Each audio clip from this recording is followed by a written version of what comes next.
daal di dugg ci ñaareelu ponk mi mu ñeel situation bu Mimi Touré Aminata Touré nag bi nga xam ne ñu ngi doon bécci benn rapport boo xam ne dañ doon wax ni rek daf koy daal di tudd ñu daal di ñëw ci rapport IGE bi nga xam ni rek agence judiciaire de l'État jot na koy jébbal ki nga xam ne rek moom moo di pôle judiciaire financier waali ci ay xibaar Kumba comme ni nga ko waxee agence judiciaire de l'État dafa jot a jébbal li nga xam ne mooy pôle judiciaire financier lu jëm ci rapport bi nga xam ne muy rapport IGE inspection générale d'État bi nga xam ne kon dafa taqal gestion Aminata Touré sa kaw bopp conseil économique social et environnemental bi nga xam ne kon moom la jiite woon boo xoolee kon journal bi nga xam ne également jot na see préciser sax ba sam si ab laaj muy laas nee na ndax Mimi Touré kon dafa daal di mujjee diriger fi nga xam ne kon moom mooy fële sa pôle judiciaire financier maanaam dem fa teg fa tànkam ndax si li nga xam ne moom la ñu ruumandaat rapport boobu nag ndiki barki démb kon lañ ko jot a jébbal li nga xam ne mooy pôle judiciaire financier bi nga xam ne kon dafa daal di jox rapport boobu si gestion bi nga xam ne kon Aminata Touré da koo daal di yoroon ba muy nekk ex présidente du conseil économique social et environnemental bi nga xam ne da koo daal di yore woon ci diggante ak mai 2019 jàpp octobre 2020 leneen loo xam ne également journal da koo daal di leeral mooy li nga xam ne mooy transmission du rapport au pôle judiciaire financier loolu nag dafa waroon en principe ubbi li nga xam ne mooy voie judiciaire bu gën a leer lu jëm ci dossier boobu nga xam ne kon daanaka indi woon na coow lu baree bari depuis 2023 loolu nag mu nekk ab loo xam ne mënees nañoo jàpp ne kon enquête mën na see way kumba mu nekk loo xam ne kon rapport bi daal fi mu ne nii jébbal nañ ko pôle judiciaire financier. jërëjëf Waly Birama rapport daal di épinglé ki nga xam ne moom moo di Aminata Touré ñu daal di xamle woon rek ni que IGE moom moo amal boobule enquête waaye dañu ne ki nga xam ne moom moo di IGE sax warul woon def boobule enquête ndax ki nga xam ne ñoom ñoo di waa Cour des comptes ñoom ñoo war a gérer conseil environnemental social économique et social boobu noonu. si dégg naa wax ji mais lu mu ci mën di doon rapport am na. gis nañ rapport bi waru ko produire na rapport am te dañ ko instruire à ce que mu def enquête. Léegi nag ana bon en fait man li ma amal solo en tant que sénégalais en tant que peut-être kuy analyser les faits politiques moo di. rapport am na la ñuy wax ni dañ ko luubal wala dañ ko jaarale fu mu warta jaar ci ay koppar. dëggal na ko wala dëggalu ko effectivement rapport bi dëggal na ko. parce que rapport bi je pense que ñun ñëpp gis nañ page yi. léegi nag li ci am solo IGE Cour des comptes IFE ni ñu ko inspection générale des finances ku mu ci mën di doon ce sont des corps de contrôle. seeni prérogatives am na fu mu yem am na fu mu tàmbalee mais dès l'instant que kii yebal nañ ko def na ko bu dee def na ko rek rapport bi ñun moo ñu ci amal solo. ay enquêteurs lañu enquête bi am na lu mu génne. léegi nag bu fekkee dañoo indexé soxna Aminata Touré. ci yëf yi moom intérêt mu ngi ci. bu fekkee dafa bëgg a jiite coalition. maanaam bu fekkee dafa bëgg a yàgg ci géewu politique bi am ci sañ-sañ. intérêt mu ngi si lañ koy jiiñ mu leeral ko. moom intérêt mu ngi ci bañ a bàyyi yëf yi muy tagga tembe tey ñu tudd ko suba ñuy weddi ko ay nitam di génn di wax non. intérêt mu ngi si lañ koy tuumaal na leer te fenn la mën a leere mooy ci ñi nga xamante ni ñoom mooy far mbaxane doone benn. bu dee nag. instruire nañ dossier bi mais alhamdulilah bu dee lumière la ñu soxla moom moo ko war a gën a soxla parce que dafa war a setal deram donc bu dee yëf yi mu ngi ci loxoy yoon la mu nekk ci loxoy yoon bu nekkul ci loxoy yoon ci loxoy kan la war a nekk wala conc dafa amaat yaakaar nañ am bu nekkul ci loxoy yoon te xam nañ ni rapport am na te xam nañ ni war nañ ko mën a leeral kon conc bi génnaat na te xanaa ki fi nekk njiitum réew ak li mu ñu dig yëpp ak li mu xeex yëpp ba yegg si fii du jël concam di ko teg ci ay rapport wala di protéger kenn ci wàllum njuuj njaaj rawatina nag koo xam te ni rapport daf la épinglé rapport épinglé la je le répète taxul yaa def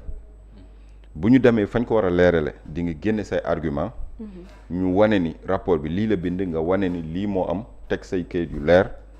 et on passe à autre chose ñu la war a setal dañ la setal parce que tamit nee naa la on ne joue pas avec l'argent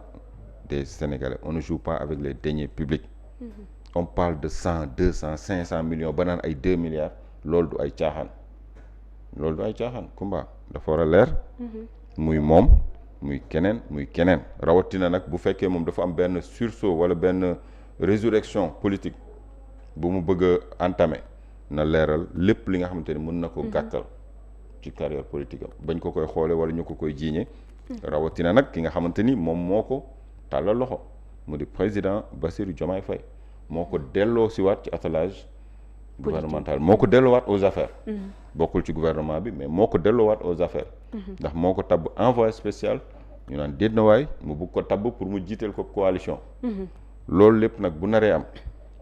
président Bassirou Diomaye Faye moom ci jëmmi boppam warul ànd ak kenn koo xamante ni dafay gàkkal mandaam lañ doon jiiñ ñi ko jiitu moom dafa war a def de telle sorte que daf ci set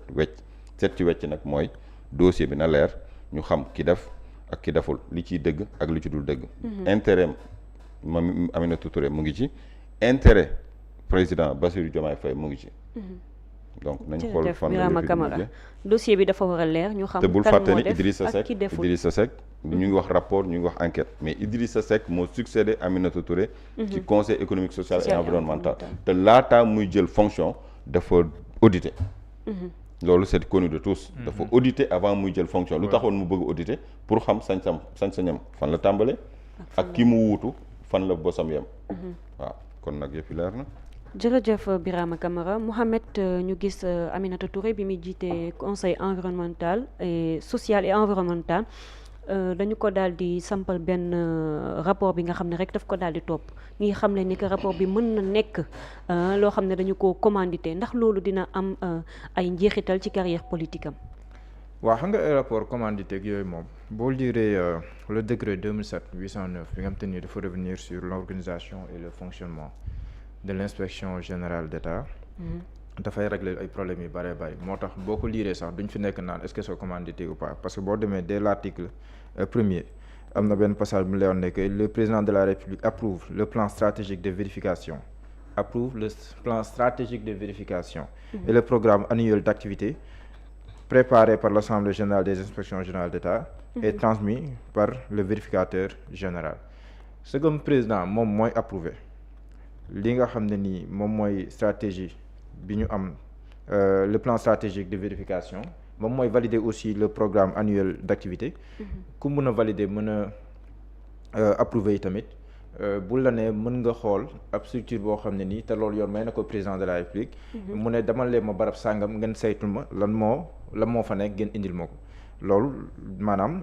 kon ça va de soi que président kon ay commandité ak ñàkk commandité loolu président de la République am na sañ-sañ bi te loolu yàqul dara ci contenu li nga xam ne nii moom mooy rapport bi nga xamante ni IGE daf koy indi ci deuxième ci article 2 bi foofu tamit lay waxee lan mooy mission yi nga xamante ni IGE mën na ko am entre autres parce que dafa bari la vérification administrative et financière fi ñuy wax nii ci mbirum conseil économique social et environnemental mel na ni mbir mi gën na laal sax une vérification financière parce que lii ñuy dut baaraam ay mbirum ay décaissement la ak yu demee noonu ñu jàpp ne demeewul noonu donc yu bëree bëri yoo xam ne ni aussi mën na def ay audit yu jëm ci wàllum administration bi ay audit interne yooyu yëpp inspection générale d'État mën na ko def donc pour dire que boo ñëwee ci décret bi nii dafay leeral lu bëri ci IGE ni muy doxee ci logé à la présidence ak 5-5 bi nga xam te ni président moo ko 5-5 bu bëri la ci am nag moom président de la République parce que dossier bi nga xam te ni moom la ñuy wax nii bu ñu fàttali ne lii ëpp solo li ci am nekkul ci nguur gi mi ngi am ci nguur président Macky Sall gannaaw bi soxna Aminata Touré jógee conseil social et environnemental da nga gis ne dafa jógee rek sax coow lu jóg ñu gis ne que président Macky Sall yóndu woon ne IGE ngir ñu dem saytu conseil économique social et environnemental bi ñu amee loo xam ne def nañ ko seen ab rapport ñu jébbalaat ko président de la République am na ci loo xam ne nii président de la approuvé na ko am na ci loo xam ne approuvé ko ci rapport bi bu ñu sukkandikoo ci premier ministre Ousmane Sonko niveau assemblée nationale mu ne président de la République bi fi woon Macky Sall approuvé woon na lépp ba mu des mooy coow bi fi amoon ci wàllum honorariat bi nga xam te ni ancien président yi te boo fàttalikoo ironie du sort coow loolu comme ma ko yenn woon bira sa jamono jooju waa Pastef est-ce que du woon Bassirou Diomaye moom la ba ñuy naan est-ce qu'il ne risquait ça parce que dafa mel ni décret polémique ba ñuy naan est-ce que sax Bassirou moytu balaa lii dal Sonko di ko dal jamono jooju c'est Bassirou Diomaye Faye qui avait porté ce combat soit le honoraria ancien parce que moom il avait porté ce combat parce que ñoom en tant qu'inspecteur général des impôts dégg inspecteur des impôts yooyu dañuy jot yenn saa yi seen décret yi ak yu demee noonu donc moom si la dénoncé woon loolu noonu décret bi dañ doon wax na confidentiel la voilà c'est ça justement donc c'était ça à l'époque bi loolu amee premier ministre Ousmane Sonko nee na président bi nga ko joxee Macky Sall bi nga ko joxee rapport bi approuvé na lépp ba mu des ne IGE dafa ne woon honorariat bi nga xam te ni ñu ngi koy jox ancien président d'honneur loolu nañ ko dakkal président loolu daf koo bañ mais sinon lépp approuvé na kon li nga xam ne mooy suspicion yi laal kii jiite woon conseil social environnemental yooyu yëpp approuvé woon na ko mais mieux Ousmane Sonko mooy wax premier ministre mu ne procédure bi sax enclenché woon nañ ko pour képp ku si war a jot ko foofu laay ñëwee tamit si le premier ministre parce que si article premier rek décret bi nga xam ne nii moom mooy le décret 2007/809 mi ngi ñëw si le premier ministre peut demander au président de la République des missions occasionnelles à confier aux inspecteurs généraux d'État mooy premier ministre mën na sàkku si président de la République ngir ñu sas ay mission ay inspecteurs généraux d'État donc pour dire que am na si 5-5 beneen bi aussi am na benn bureau de suivi boo xam ne am na au niveau de la primature boo xam ne ki ko jiite sax c'est un IGE un inspecteur général d'État ak yu demee noonu le premier ministre peut demander au président des missions occasionnelles loolu laa da wax sànq ak yeneen membres du gouvernement yi tamit ñoom mën neen tamit sàkku si premier ministre moom i tamit ay mission de vérification d'étude et d'enquête ou d'étude qu'il juge nécessaire de faire exécuter par l'inspection générale d'État kon président de la République naam am na 5-5 bu am solo si wàllum IGE mais premier ministre aussi am na 5-5 parce que bu nekkee demande dafa jógee si ay membres du gouvernement si premier ministre la jëm te bu jógee si premier ministre dafay dem si waa IGE léegi maa ngi doon ñëw si lii xewoon en juillet 2023 parce que keroog le premier ministre Ousmane Sonko mu ngi koy wax si assemblée nationale mais wax ne que déjà le 3 juillet 2023 Amadou Ba moom moo nekkoon premier ministre du Sénégal moom bindoon na ñii war a jot si rapport yëpp pour ñu jot si benn ñaareel bi sax bindoon na pour que justice saisiru si mbir mi wala boog justice jot si mbir mi les questions la moo tax juillet 2023 si jamono jooju ñu wax ne que Amadou Ba sax bindoon na ba noppi parce que kii wax loolu moom moo succédé Amadou Ba parce que diggante Amadou Ba ak Ousmane Sonko primature kenn dox si diggante bi te kooku daanaka si digg waaw yaramu neen la si solok simi yaramu neen la si solok simi maanaam 3 semaines la nekk premier ministre su ma juumul wala bëriwul boog bëriwul kon mun ne wax ne que pratiquement kon Ousmane Sonko at premier ministre Amadou Ba ñoom ñaar liy dox seen diggante bëriwul donc le 3 juillet Ousmane Sonko nee na ne Amadou Ba bindoon na pour que justice mën a def liggéeyam si mbir mi waaye gisuñu liggéeyam kon mbir mi bi nga si kon Ousmane Sonko lu mu def dafa relancer dossier bi te il a dit même sama rak ma bokkoon nday bàyyi bu ko rapport épinglé ma transmettre ko léegi nag moom nee na xamul ko defam ko deful loolu il a raison justice moom moo koy def donc bu fii nii parce que lii man dama koo lire nii rek ni ngeen ko lire gis naa l'Observateur ñëw aussi Diomaye Sonko à l'épreuve du cas Mimi Touré ak yooyu dama koo lire rek kon man j'attends de voir des actes concrets parce que biraa dafa mu junj lu am solo acte concret xam nga mooy lan Mimi Touré moom mooy haut représentant du président de la République waxuñu sax représentant du président de la République haut représentant du président de la République loolu lu muy tekki mooy keroog fii président Bassirou Diomaye Faye demoon si Côte d'Ivoire bu fa président demutoon bu fa soxna Aminata Touré demee day mel ni président ma nga fa ndaxte moo ko fay teewal léegi kooku lañ wax ne dossier am transmettre nañ ko pôle judiciaire financier donc logique pour logique bu nekkee ne parce que man je mets des réserves damay xaar ba gis lu concret mais bu nekkee ni ñu ko waxee ni ça a été transmis kon logique pour logique Birama kon dañoo war a mettre la justice à l'aise mettre tout le monde à l'aise ñu dem leeral loolu ba noppi après bu dellu si waat di am parce que looloo gën a logique quand même bu dellu si waat di am dellu si waat am parce que mënoo daax docteur Cheikh Dieng sous des soupçons parce que docteur Cheikh Dieng bu mu toll nii su ma laajoon ban rapport moo épingle docteur Cheikh Dieng fii kenn du ko fi génne amagul ay soupçons la nga tegg docteur Cheikh Dieng léegi kiñ ne daf la jege te ñu ne am na rapport bu ko épinglé présomption d'innocence lañ koy jox moo tax bu demee justice ce sera l'occasion pour que moom mu leeral mais kooku kon xel nanguwul nga dàq kee sur la base de soupçon ba pare kii justice ñu ne justice mi ngi si def liggéeyam man maa ngi xaar ba gis ba pare muy nekk sax loolu du logique pour mettre tout le monde à l'aise gëm naa ne politiquement même institutionnellement politiquement li waroon mooy mu nekk à la disposition de la justice. mais est-ce que du intérêt président Bassirou Diomaye Faye mu déclassifier rapport bi c'est-à-dire jéem a fexe ba ñu enquêter li nga xam ne mooy mbirum Mimi Touré bi parce que d'autant plus que moom moo jiite li nga xam ne mooy coalition si wàllum politique aussi est-ce que du intérêt président de la République mu leeral loolu parce que ay nit yu taxaw ne ki nga xam ne moom moo jiite sa coalition et pourtant am na rapport boo xam ne da koo épinglé jàpp naan aussi président de la République a l'intérêt quand même mu jéem a leeral mu jéem a def ay actes yoo xam ne mbir mi dañuy am lu si leer justement waaw man li nga wax noonu loolu laa gëm surtout moom li mu jaay sénégalais moom président de la République jaay sénégalais ne ku koy duutal baaraam ab ñombe sax moom ngay dimbali ne moom moo fi voté lu ay loi ay lanceur d'alerte ay bonne gouvernance ak yu demee noonu di liggéey kon effectivement mais xam nga man léegi dafa am lu ma jàng si 2 ans yi daanaka yi président Bassirou Diomaye Faye wax mooy léegi wax yi dama koy dégg naam mais damay xaar jëf yi ma jël jëf yi méngale ko wax yi ba xam parce que tam c'est bien beau nga toog wax nangam mais à l'épreuve si jëf lii ñu dundagum ba fi war na nekk ça n'est pas aussi évident que ça donc man j'attends de voir des actes concrets mais ni nga wax d'accord naa ak yow politiquement mooy li ma doon wax être institutionnellement pour mettre à l'aise tout le monde ni Mamadou Seck defoon ancien président nekkoon na président de l'Assemblée nationale après dañuy nettali ne biñ ko tuumaalee ay mbir moom dafa tekki ndombal tànkam dem si yoon ba ñu setal ko loolu moom ça met tout le monde à l'aise mais est-ce que loolu dina am bu loolu amul tamit mun naa jàpp ne kon lii est-ce que du nekk rek lu ñu yëkkati nii après parce que bëri na ay dossiers yu ñu fi yëkkati woon ba ñëpp yaakaar ne.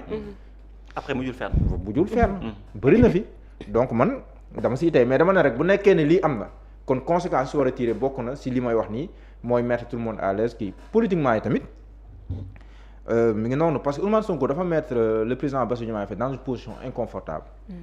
parce que fàttaliku leen le 8 novembre bi muy wax si soxna Aminata Touré lan moo tax warta jëte coalition yi doon dafa am problème ak jubal jubanti Ousmane Sonko qui parle entre guillemets Ousmane Sonko qui parle dafa ne soxna Aminata Touré mënuñu ànd ak moom tuddul turam quoi mais li mu wax mënuñu ànd ak moom parce que dafa am problème ak jubal jubanti après si la waxee mbirum rapport bi ak yu demee noonu donc dafa mettre le président dans une position inconfortable donc bu nekkee ne mbirum day nekk si mbirum justice te ba léegi nii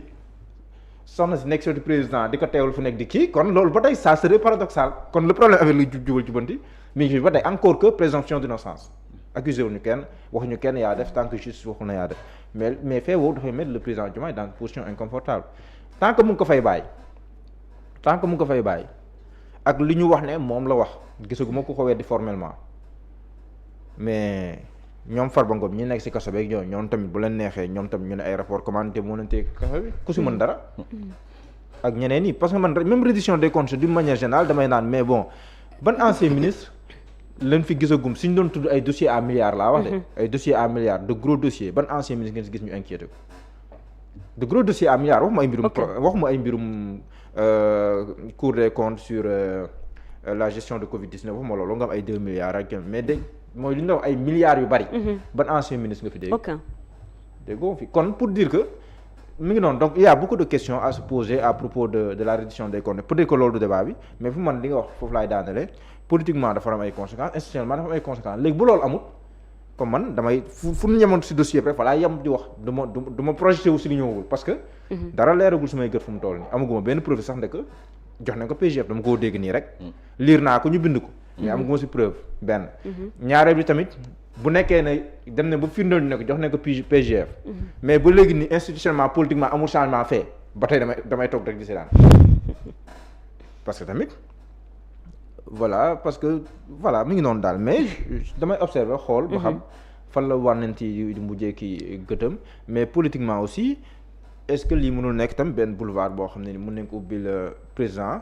ngir même sa coalition Diomaye président la mu am keneen ku mu ko dénk on ne sait jamais ba nga xam ne nii tamit option bi nga xam ne Ousmane Baro wax na ko que finalité bi moom mooy nekk après bu ñu liggéey loolu ñu jébbalaat ko Pastef diriger la coalition est-ce que loolu la am déet on ne sait pas léegi nañ observer rek il y a beaucoup d'hypothèses yu may tarauder mais je reste les choses se dérouler après man bu mbir amee ba pare mu soogaa ñoo commentaire mais du ma commentaire di jiitu si mbir. te mbir mi ñëwagul. waaw du ma jiitu paaka si mbaram daal. Birama mu mel nii rek. bon juste pour peut-être fi Diallo di wax nii. waaw. le PM a mis le président dans une position inconfortable. Moi je prends le contre-pied de Diallo. Je dirais qu'il a mis le président dans une situation confortable. Et pourquoi? Comment? Mais comment? Parce que yow mun war na la issue war na la foo war a mën a jaar. Ah d'accord. ki nga bëgg a jël tabb ko tête de coalition. nee na dafa am problème ak jubanti mais dañuy bokkuñoo moom ay valeurs. waaw si communiqué bureau politique. Voilà. mais le 8 bi. textuellement lii la wax. waaw dafa am problème ñoo dañu ñaar ñooñu. waaw dañu am problème ak jubanti.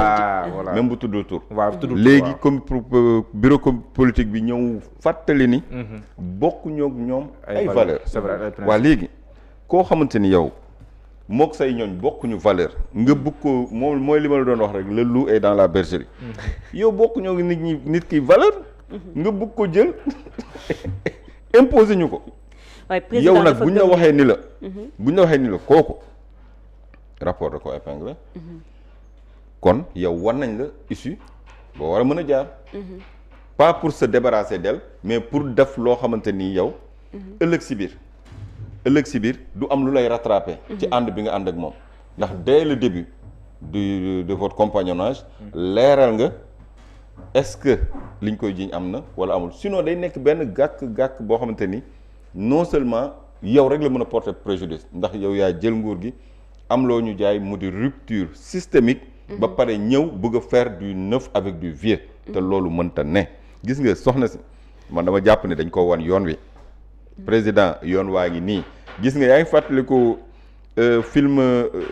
kii bi Djibril Diop Mambéty yéen man beneen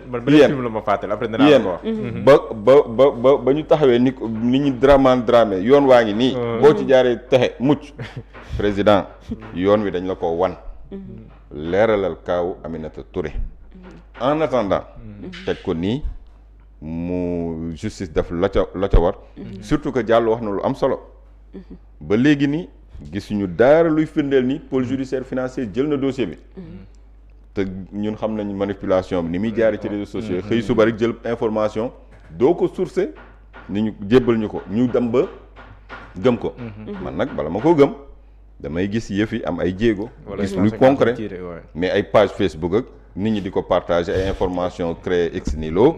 non vraiment yaakaar naa ba pare fàttali nga ma dépassé naa foofu yoon wi daal bu ko waa ji jëlee mën naa texe fàttali nga ma ne benn théâtre gis nga alaaji bi muy sottil ndox mooy booy yoo jógewoon si village bi noonu Saneex bi mu sottee ndox bi noonu ba ndox bi xaw ko woon benn direction ndox bi wan na la yoon mais pour ñu wax inspection générale d'État bi may xoolaat décret bi laa xam ne suñu inspection suñu corps de contrôle yeeg yooyu mais di nga bu ñu doon appliquer seen ay recommandations di jàngat si seen ay conclusion mais lu bëree bëri dinañ ko dépasser fu mu doon parce que Sénégal tu as l'impression que Bira c'est comme un éternel recommencement da ngay gis ne li ñu tuddee reddition des comptes ñu tuddee woon que la traque au bien mal acquis si jamonoy président Macky Sall da ngay gis ne jamonoy Wade sax ba muy door a ñëw waaw jamonoy Wade waaw xam nga ñun nag comme fekkee ñun nawet daaw bi duñu xam adduwaa si seen mais même ci c'est un éternel recommencement da ngay gis ne ni muy déparé benn la mais ni muy arrivé benn la on a cette impression là ku fi ñëw président Macky Sall le 3 avril 2012 dama koy rappeler saa su ne dafa ne je ne protégerai personne réitéré ko je ne protégerai personne le président Bassirou Diomaye Diakhar Faye falu posé acte docteur Cheikh Dieng ñu ne yii kii moom wax dëgg yàlla kii moom waxul sax day jëf gaa yi naan yii gars yi moytu leen mais lu mel nii am ak yooyu ñu gis ne que da ngay wax ne que si sax dafa am problème ak jub-jub encore que on a aucun problème avec la personne li ñuy def li ñuy wax c'est pas personnel mais dañuy analyser le premier ne kii dafa am problème ak jubal jubanti yow mi wootu jubal jubanti après nga ne kooku noonu sax man moom laay jël dénk ko lii benn ñaareel bi fa ma ko tegoon dama koy gën a conforter la preuve sax fu premier ministre sax gestoo moom lay gis léegi loolu ce sont des actes yoo xam ne nii ça part mais si suñu corps de contrôle yi si wàllu inspection générale d'État mi ngi wax ne que bokk na si li muy contribuer parce que tamit rapport dafa am ay finalité mooy bonne gouvernance lañ bëgg a instaurer mooy bokk na si à l'instauration d'une culture de reddition des comptes et d'imputabilité dans la gestion des affaires publiques une culture de reddition des comptes wàllee question conseil économique social et environnemental ñaata président la mës a am te pourtant coow du fa tay la fu mës a am de est-ce que mës nañ gis benn culture de reddition des comptes boo am na si yeneen kii ak yu demee noonu dafa mel ni dañuy tudd reddition des comptes mais cette culture ba léegi ancré groupe or UG dafa bokk loolu si ay mission à l'information du président de la République sur la qualité de la gestion des affaires publiques parce que dañuy wax ne président dañ koy wax de manière triviale la président moom mooy kii gën a renseigné parce que dañoo jàpp ne président dafa am ay jumtukaay yoo xam ne ni ay IG bu bëggee xam lii xew si barab bu ñu dénk Waly Dione mi lu public mën naa fa yóbbu IG pour mu xool ma yooyu kon information ñu jox président de la ça doit servir à quelque chose am na président daf leen doon servir mais nan la ñu doon servir bu ñu amee dara si Waly Dione ne la Waly mbir ak ngir xamal li ma la waxoon bu ko defee Waly day yaru régler ñëw wuy si wala nga xam ne la waxul mais ça c'est pas ça maanaam pour instaurer une culture de réduction des comptes waaye tam président de la République ñu wax ko qualité de la gestion des affaires publiques parce que président de la République moom dañu wax ne que le premier ministre il dispose de l'administration c'est vrai mais le premier ministre dafa am ku nekk au-dessus de moom c'est le président de la République te kooku noonu après moom mooy présenter un bilan moom la Sénégal jox jumtukaay yëpp pour que moom muy nommer aux emplois civils et militaires mais pour qu'ensuite kii mu nommé si barab sàngam après bu bëggee ñu rendre ko compte si gestion wu kooku après pour mu mën a pour éclairer ses décisions parce que président bu jël décision dafay am ay éléments yu éclairer sa décision du jël décision nii rek ex nihilo kon loolu musiba la si réew mais éléments yu ne moom la ko ay IGE di jox ak yu mel noonu waaye renforcement des qualités managériales des dirigeants et des gestionnaires loolu c'est la mission mais est-ce que ça a été renforcé kon est-ce que joxoñ maanaam IGE tamit day wane yoon est-ce que yoon ba muy wane ñeneen di nga ko gi kon pour dire que on a une myriade de corps de contrôle IGE mi ngi fii nii sous la coupole du président de la République mais am nañ fi yeneen Cour des comptes am nañ fi yeneen yu bëree bëri yoo xam ne nii am na fi mais yooyu noonu yëpp da ngay gis ne que dañuy produire ay rapport mais li si bëree bëri day doon loo xam ne nii fii mbuju mooy loolu kon pour dire que daal chacun est dans son rôle l'article 15 aussi bon temps bi dafay gudd peut-être mais l'article 15 aussi qui revient sur les prérogatives du premier ministre moom mi nga xam te ni moom moo war a transmettre bu rapport IGE ñëwee mu transmettre ko au ministre concerné ak ñu demee noonu ak tamit képp koo xam ne ni ministre même le ministre des finances aussi am na si ay responsabilités yu demee noonu donc pour dire que mbir bi ku nekk ak ses responsabilités et que pleinement dañoo war a jaarale mbir yi si yoon sinon nos corps de contrôle dañ def seen liggéey mais bu amul suivi si wàllum justice tamit day mel ni duñu xam fi mbir yi di mujj. jërëjëf mais Birame man parce que man dama fekkee benn conférence de presse boo xam ne jàll. Aminata Touré si boppam moo ko animé. mais da doon ñëwaat si sujet wu rapport bi nga xam ne daanaka ñu ngi si doon coow. mu ñëw wax ne rapport bi daanaka amul.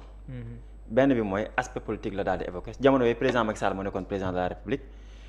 nee na bu fekkoon rapport bi am na président Macky Sall konoon génnee na ko parce que boo xoolee Macky Sall fi mu jaar ak adversaires yi nga xam ne tey am na luñ taq si wàllum gestion ñoom ñëpp rapport bi daf koo jël saa di daanal leen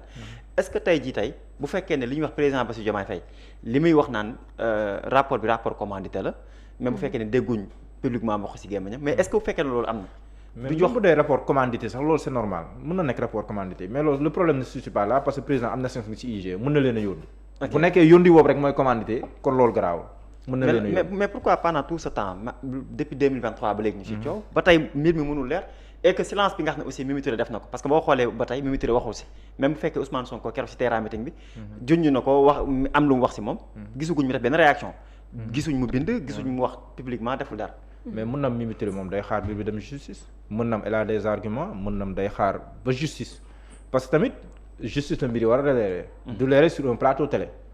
du leerer tam par presse interposée mën na am dama koo jox rafet njort rek mën na am day xaar comme mbir mi tàbbeegul si wàllum justice loo fi joxe tamit voilà safewul foofu quoi daf mel ni ñun suñu émission bii nii su ma toogoon sama kër nekk fee di woote nga nekk fee di woote ñu nekk fee di woote ku nekk toog Birame ko safewul donc si plateau bi la nga koy defee fa lañ ko war a defee donc pour dire que peut-être day xaar ba mu dem justice nag mu soogaa jénne ay argument peut-être mun nam gisagul lu war a tax moom mu indi si ay éléments mais ma dama gis ne situation bi nii ça interpelle moins soxna Aminata Touré que le président de la République parce que mbir mi président de la République la kii woote jubanti la kii nga xam ne nii moom moo jàpp ne du tolérer mais beneen bi président waxoon na leneen sax lu gën a leer loolu bi muy wax ak les membres du gouvernement ne leen solidarité gouvernementale ay ñombe bokk si mu ne mënoo tëju sa bureau dans l'intimité de ton bureau def sa ñombe ba pare bëgg solidarité gouvernementale mais ku amul solidarité gouvernementale di nga am solidarité présidentielle donc yooyu noonu yëpp def maanaam président Diomaye boo ko tegalee ay kàddoom rek moom ay kàddoom mën na koo àtte léegi nañ xaar xool benn ndax mbir mi effectivement jox nañ ko yoon bu nekkee jox nañ ko yoon ñaar léegi moom la mooy doon sa réaction moom le président de la République Bassirou Diomaye Faye